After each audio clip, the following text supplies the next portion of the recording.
오늘은 그리스도인의 안정감이라는 제목으로 하나님의 말씀을 전하겠습니다.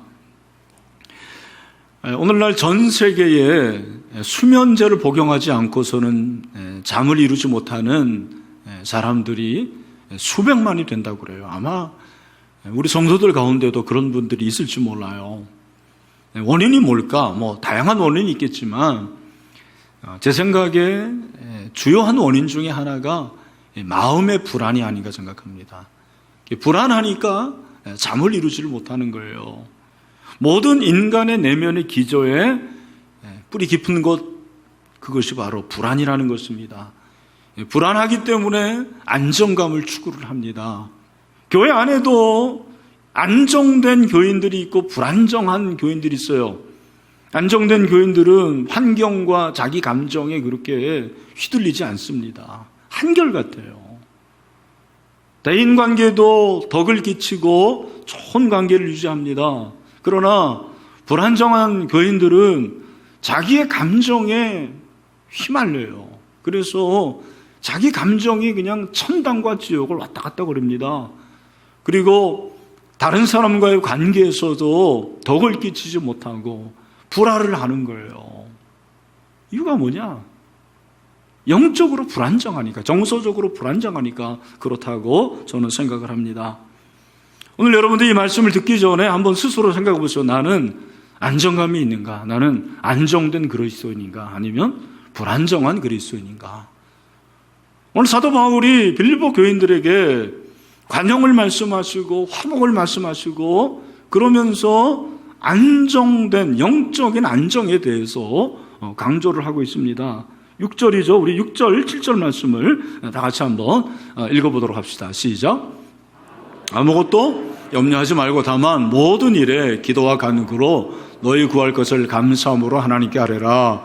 그리하면 모든 지각에 뛰어난 하나님의 평강이 그리스도 예수 안에서 너희 마음과 생각을 지키시리라. 아멘. 여기 보니까 하나님의 평강이 너희 마음과 생각을 지키신다. 이 하나님의 평강이 안정감이에요. 하나님께서 빌립보 교인들에게 그런 안정감을 약속을 하셨다라는 거예요. 그러면 언제 그런 안정감을 주신다고 그랬어요? 오늘 말씀해 보니까 이제 자막에 나올 텐데 한번 보십시오. 아무것도 염려하지 말고 다만 모든 일에 뭐와? 기도와 그 다음에 간구로 너희 구할 것을 감사함으로 하나님께 아뢰라. 여러분, 여기 기도와 간구와 구할 것은 같은 말이에요. 기도입니다. 이 기도가 다 뭐에 걸리냐면 감사함에 걸리는 거죠. 감사함으로 기도하고 감사함으로 간구하고 감사함으로 아뢰라. 그리하면 하나님께서 안정감을 주실 것이다. 그렇게 말씀을 하고 있습니다. 여러분, 그리스도인의 안정감이 어디에서 오느냐? 감사의 기도로 온다는 걸 알 수가 있어요. 내가 안정된 그리스도인인가 어떻게 알 수 있습니까? 시험을 당하고 환난과 그리고 고난 가운데서도 굴하지 않고 정말 하나님 앞에 감사함으로 기도할 수 있느냐? 그걸 보면 안다라는 것입니다. 여러분, 예수님이 바로 그런 분이었습니다. 예수님처럼 안정된 분이 어디 있습니까? 그분은 신실하신 분이죠. 어저께나 오늘이나 동일하신 분입니다. 그 예수님이 5병2어를 가지고 5,000명을 먹입니다. 어떻게 하십니까? 마태복음 14장 19절에 보니까 무리를 명하여 잔디 위에 앉히시고 떡 5개와 물고기 2마리를 가지사 하늘을 우러러 축사하시고 떡을 떼어 제자들에게 주시매 제자들이 무리에게 주니, 여기 축사한다라는 것은 귀신아 물러가라 그게 아니고 축복하고 감사하는 기도를 말하는 거예요. 하나님께서 그의 아들 예수 그리스도를, 그 기도를 들으시는 놀라운 역사가 일어나는 거죠. 심지어는 나사로를 살리시는데도 요한복음에 보니까 11장 41절에서 돌을 옮겨 놓으니 예수께서 눈을 들어 우러러보시고 이르시되 아버지여 내 말을 들으신 것을 어떻게 하나? 감사하나이다. 무엇을 말합니까? 감사의 기도를 드린 것을 말하는 거죠. 나사로를 살리기 전에 예수님께서 감사의 기도를 하십니다. 나사로야 나오너라. 여러분, 나사로가 죽음을 이기고 예수님의 말씀대로 부활하는, 살아나는 기적이 일어나게 된 줄로 믿습니다. 여러분, 우리가 여기서 주목해야 될 사실이 있습니다. 그게 뭐냐면 우리가 감사함으로 하나님께 아뢰는 걸 모르는 사람은 없어요. 그걸 모르는 사람이 누가 있겠습니까? 그러나 감사함으로 하나님께 기도하는 거, 감사의 기도를 하는 게 쉬워요? 어려워요? 네, 결코 쉽지 않습니다. 어렵습니다. 이유가 무엇입니까? 감사의 기도를 방해하는 것이 있기 때문입니다. 감사의 기도를 방해하는 게 뭐예요? 오늘 본문에 보니까 염려라고 그러는 거예요. 그런데 여러분, 염려를 말하는데 사도 바울이 뭐라고 말하냐면 염려하지 말라 그렇게 말한 게 아니고 아무것도 염려하지 말라요. 아무것도 염려하지 말라. 이게 중요하다고 생각합니다. 우리가 왜 아무것도 염려하지 말아야 될까요? 우리가 세상을 살아가는 데 있어서 행복한 일, 또 좋은 일, 그리고 내 마음에 원하는 그런 일만 생기는 게 아니거든요. 굳은 일이 생깁니다. 슬픈 일이 생기고 가슴 아픈 일이 생깁니다. 시험과 고난을 우리가 만날 수가 있어요. 그런데 그때도 염려하지 말라라고 그렇게 말씀을 하시는 거예요. 저는 그런 의미에서 그리스도인은 느낌표를 좀 많이 사용해야 된다고 생각을 해요. 감동이 좀 있어야 돼요. 제가 보니까 신앙생활 오래 할수록 감동이 없어요. 신앙생활 오래 할수록 감탄사를 많이 사용하지 않아요. 그냥 그게 그렇고 당연한 거고. 네. 여러분, 우리가 지금 이렇게 누리는 모든 것들이 얼마나 감사한 거예요. 감탄사 여러분 언제 사용합니까? 느낌표 언제 사용합니까? 아, 내가 너무 좋고 행복하고 뭔가 감동을 받으면은 느낌표를 사용하는 거 아닙니까? 교인들이 제일 많이 사용하는 느낌표가 뭐예요? 모르시네. 할렐루야입니다. 할렐루야. 할렐루야는 인사가 아니에요, 사실은. 할렐루야는 감탄사예요, 감탄사. 와, 하나님이 놀랍구나. 하나님의 은혜가 참 대단하구나. 감사하다. 감격스럽다. 그런 고백인 거죠. 하지만 여러분, 요즘에 교인들은 그런 느낌표보다는 물음표를 많이 사용하는 거예요. 하나님 왜 그렇습니까? 하나님 도대체 뭐 하는 겁니까? 하나님이 이럴 수가 있습니까? 어떻게 이런 일이 생길 수가 있습니까? 심지어는 하나님 저에게 해주신 게 뭡니까? 여기까지 가는 거예요. 마치 우리 자식들이 부모의 은혜 잊어버리고 아빠가 나에게 해준 게 뭐예요? 엄마가 나에게 해준 게 뭐예요? 그런 식으로 내가 지금까지 존재하고 숨쉬고 살아있는 모든 것이 하나님의 은혜인데 하나님 저에게 해주신 게 뭡니까? 그렇게 묻는 그런 성도들이 있는 거죠. 그래서 사도 바울은 골로새서 4장 2절 말씀에서 뭐라고 말합니까? 우리 같이 한번 읽읍시다. 시작. 기도를 계속하고 기도에 감사함으로 깨어있으라 하면 여러분 깨어있게 되기를 바랍니다. 감사함으로 깨어있는 게 깨어있는 거예요. 우리 그리스도인은 영적으로 깨어있어야 됩니다. 그럴 때 안정감이 생기는 거예요. 또한 여러분 오늘 이 말씀에 보면 거기서 끝나지 않습니다. 내가 안정된 그리스도인이지 어떻게 하느냐? 내 안정감이 어디서 오느냐? 8절 말씀 한번 보시기 바랍니다.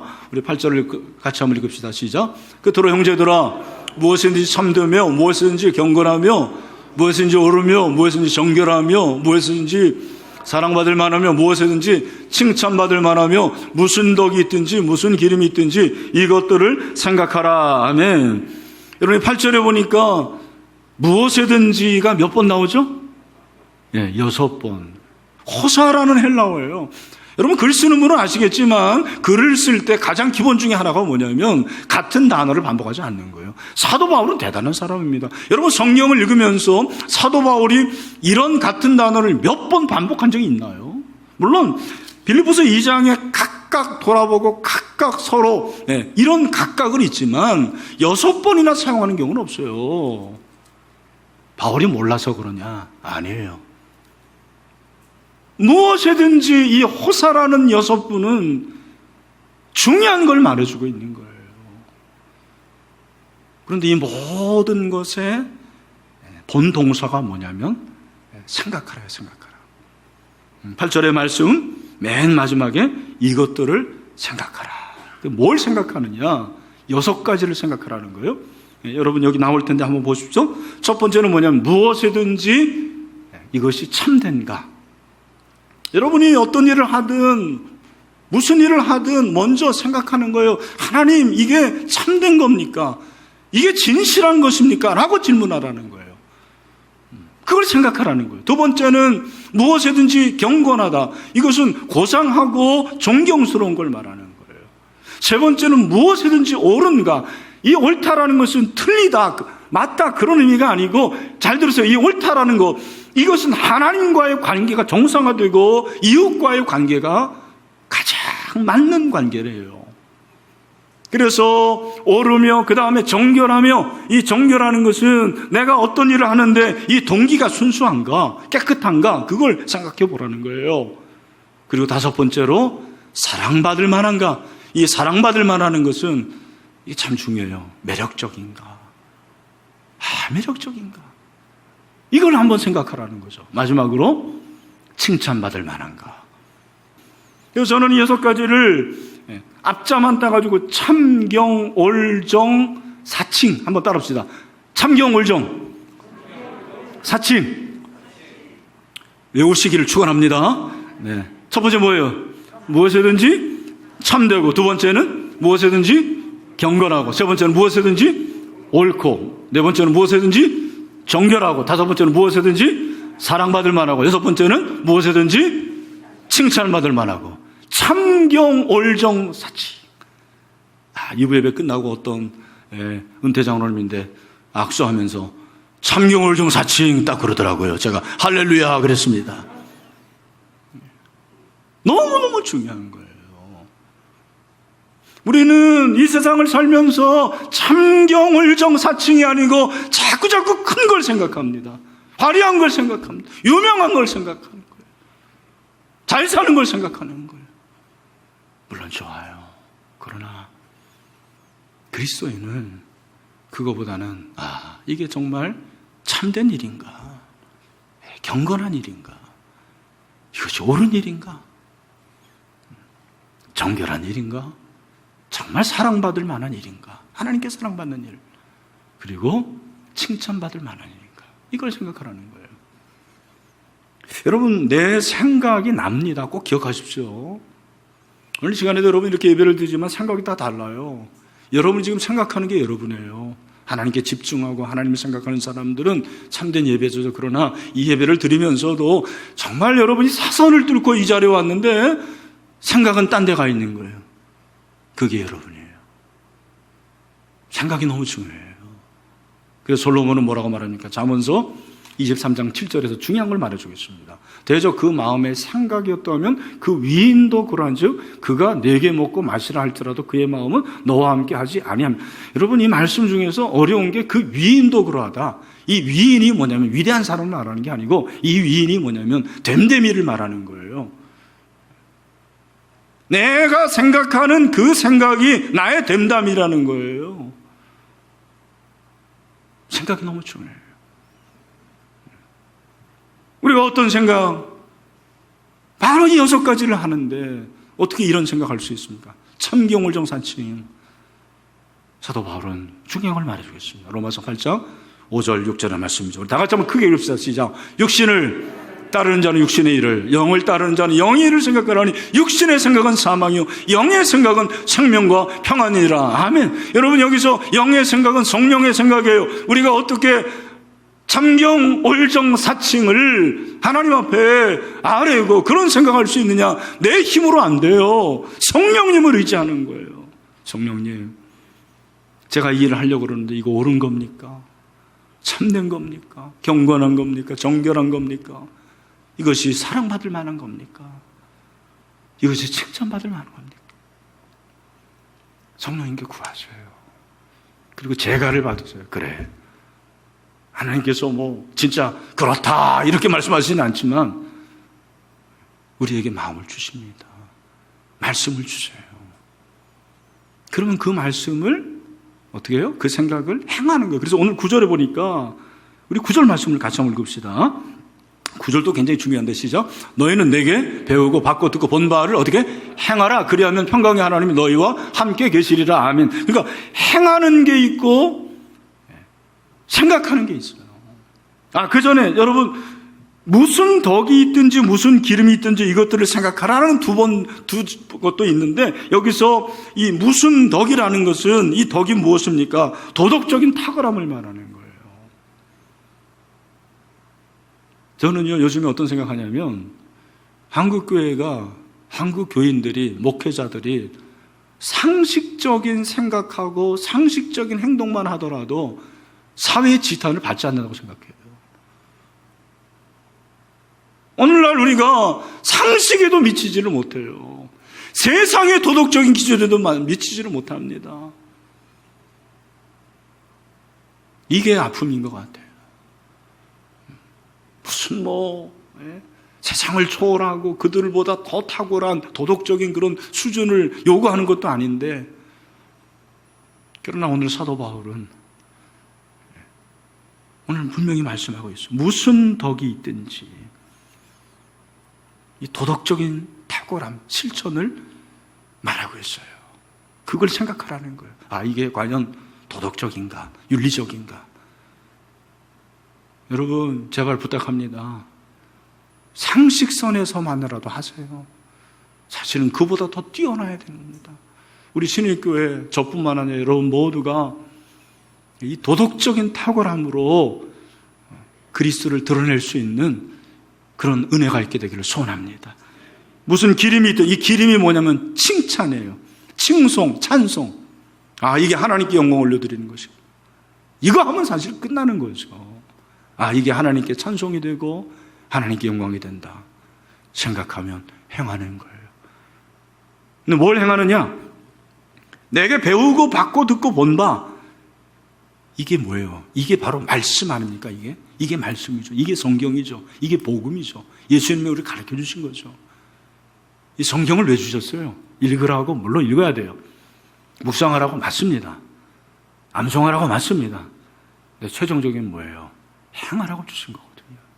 저는 여러분들 오늘 이렇게 이 어려운 가운데서 이 자리에 나왔는데, 사랑하는 우리 신혜의 모든 성도들, 오늘 받은 이 말씀, 들은 말씀 하나라도 실천할 수 있는 은혜가 있게 되기를 주님의 이름으로 축원합니다. 우리가 그렇게 살아야 돼요.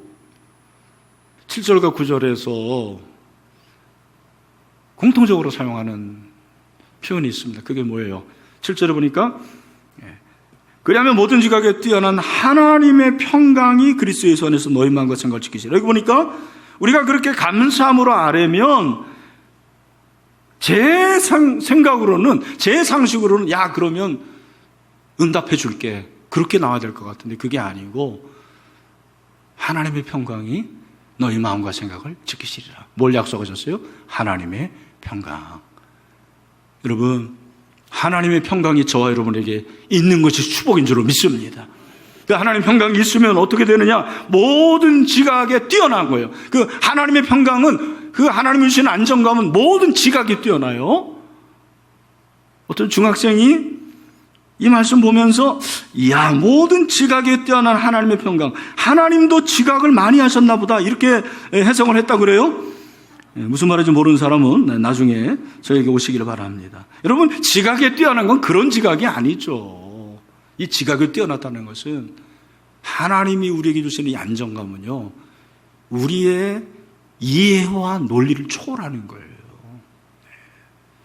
정말 하나님이 안정감을 주시면 분명히 내 상식으로는 지금 슬퍼하고 눈물 짓고 실망하고 원망하고 절망해야 됩니다. 그러나 여러분, 우리가 감사함으로 하나님께 아뢰을 때 하나님이 주시는 이 안정감은 우리의 지각을 초월하는 능력이 있는 줄로 믿습니다. 이 은혜를 주님께서 주실 줄로 믿습니다. 그걸 말해주고 있는 거예요. 할렐루야.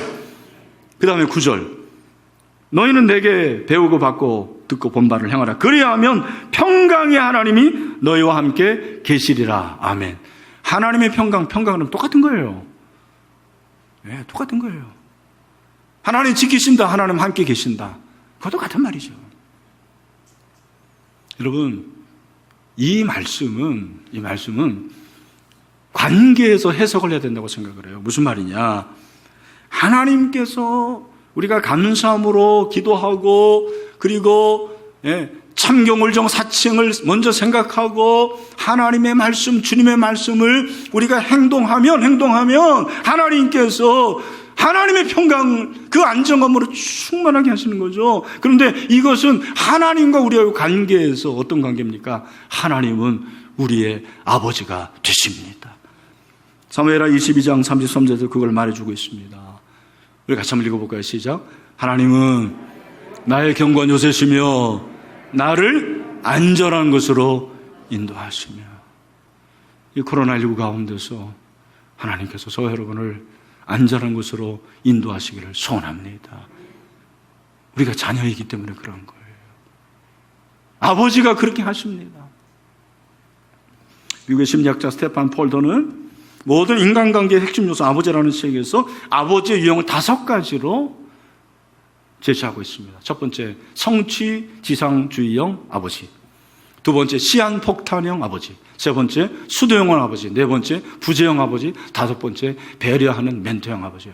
제가 간단하게 설명을 하면, 여러분이 성취 지향주의 아버지는 성공이 최고인 거예요. 성공이 최고. 그러니까 아버지한테 보이려고, 잘 보이려고 경쟁하고 오버를 하는 거죠. 두 번째, 시한폭탄이라는 아버지는 뭡니까? 언제 화낼지 몰라요. 늘 자녀들이 불안해하고 두려워합니다. 수동형 아버지, 아버지가 다 해주지만 자녀들은 항상 수동형이 되는 거예요. 자발적으로 되는 게 없어요. 부재형 아버지, 아버지가 일찍 돌아가셨다거나 아니면 계셔도 역할을 못하거나 이혼했다거나 그러면 자녀들이 받는 그 상처, 결핍함이 너무 큰 거예요. 근데 마지막으로 멘토형 아버지, 배려하는 아버지. 그 아버지가 자식들에게 늘 조언을 해주는 거죠. 사랑하고 배려하는 거죠. 그러니까 자존감이 높아져요. 마음의 안정감이 있어요. 저는 가정에서 어머니 역할이 참 중요하지만 아버지 역할 또한 중요하다고 생각을 해요. 어떤 아버지인가? 근데 여러분, 우리가 신앙생활에서 하나님 아버지를 이런 육신의 아버지로 생각을 하는 성도들이 많아요. 하나님 성취지향적이지 뭔가를 열심히 하려고 그러는 거예요. 하나님과의 관계가 아닌 일로서 만나는 거예요. 하나님 폭탄형, 시한폭탄형, 무서워. 늘 두려워하는 거예요. 수동형, 하나님이 다 하시니까 난 아무것도 안 해. 기도도 안 하고 봉사도 안 하고. 부재형 아버지 두신 분들은 교인이지만 하나님 아버지를 만나지 못한 사람들. 근데 여러분, 하나님은 어떤 분입니까? 우리의 친구가 되시는 분이고요. 그분은 진실하신 하나님, 저 여러분을 다 아시고 우리의 염려와 불안과 사정을 다 들으시는, 그리고 해결해 주시는 가장 좋은 아버지임을 저는 믿습니다. 그러니까 우리가 안정감 있는 거예요.